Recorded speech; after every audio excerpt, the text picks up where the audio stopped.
Ghosts abound in Cornwall's ancient capital, Dunheved, or Launceston, as it's known nowadays. I'm back here to chat with a lovely Cornish woman, Charlotte Paradine, who's seen more than her fair share. Her mother too, and the older lady also felt their presence. Must be something in these women's blood, or perhaps the local water. I've crossed that water, the River Tamar, which cuts the ancient Celtic kingdom of Dumnonia in two, separating Devon from Cornwall, so I can hear Charlotte's incredible tales.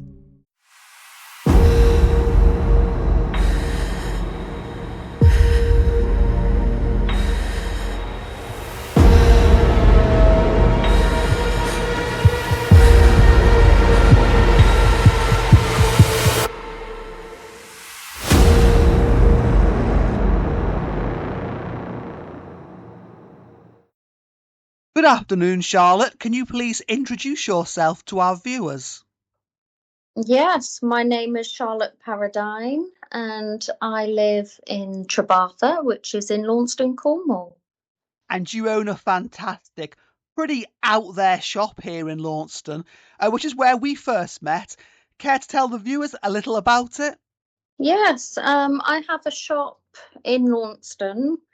It is a horror-inspired body piercing shop, and we also sell clothing, alternative clothing, and music merchandise, horror collectibles. There's a variety of unusual gifts. I would say it's quite unique. It is indeed unique and also lots and lots of fun. For anyone planning to visit Cornwall this year, Launceston is right on the A30, and Charlotte's shop, nestling beneath the ruins of Dunheved Castle, is called Oddity Outfitters. Worth popping in just to see the brilliantly lifelike Kiefer Sutherland model from The Lost Boys. Anyway, Charlotte, from fictional horror to real-life ghost stories, tell us about one or two of the strange things you've seen here in East Cornwall. Well, in Piper's Pool, I saw an apparition.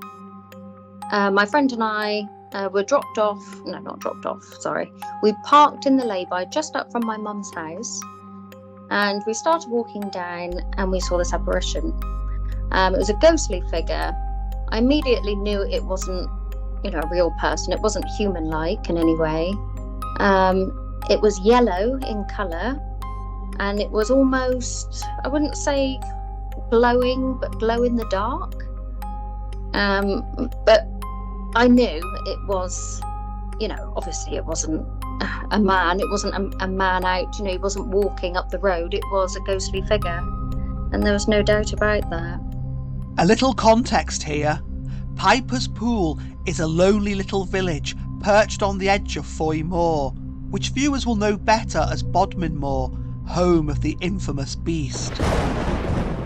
As for yellow ghosts, well, there's an ancient Chinese superstition which have ghosts blazing different colours depending on the circumstances they came into being. Yellow ghosts are the spirits of suicides who killed themselves over money worries. They're normally seen perhaps as a warning not to likewise take such a final, awful path by those experiencing financial anxieties. Anyway, that was your first time seeing a ghost, Charlotte, but then you saw another a few years later when working as a carer. Yes, this wasn't in a nursing home, it was in a lady's house, and I was working as a community carer at the time. And this was in, I can't really say the exact place, but it was in North Hill.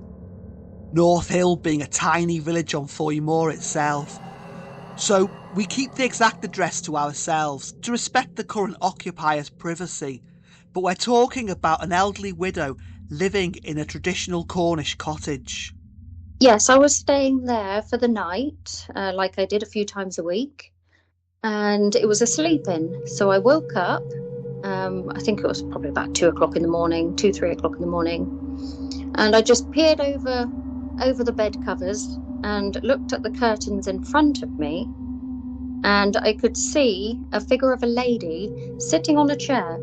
and she was halfway up the curtain, so she was almost like floating.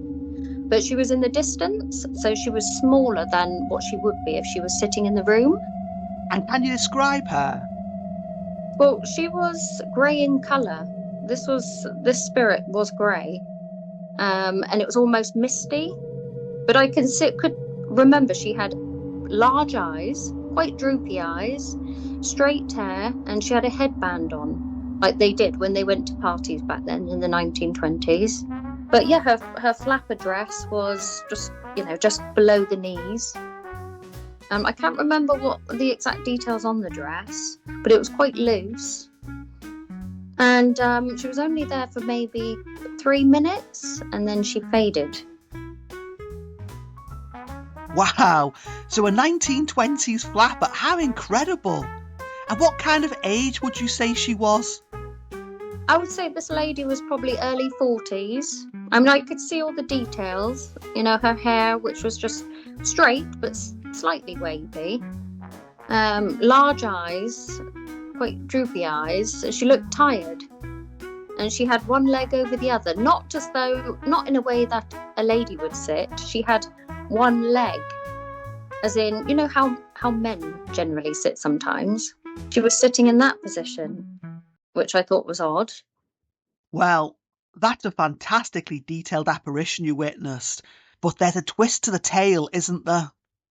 The strange thing is that probably a month later, I went into another room in this house that we weren't normally allowed in, and a picture of a lady was in a frame, and it looked very similar to the lady I saw. She had the headband on. Wow. Charlotte, I know you and your late mother, both being carers for a while, you worked together on occasion, and you both experienced strange goings-on in a bungalow in Alton, again on Foy Moor. But it's your late mother I want to hear about now, and something that happened to her. It was around 20 years ago again, and she was working as a carer, and she was doing nights at somebody's house. It was a bungalow, and it was in the middle of nowhere. It's quite an eerie feeling when we went there. I had a feeling there was something there. You had the feeling something was there, Christ.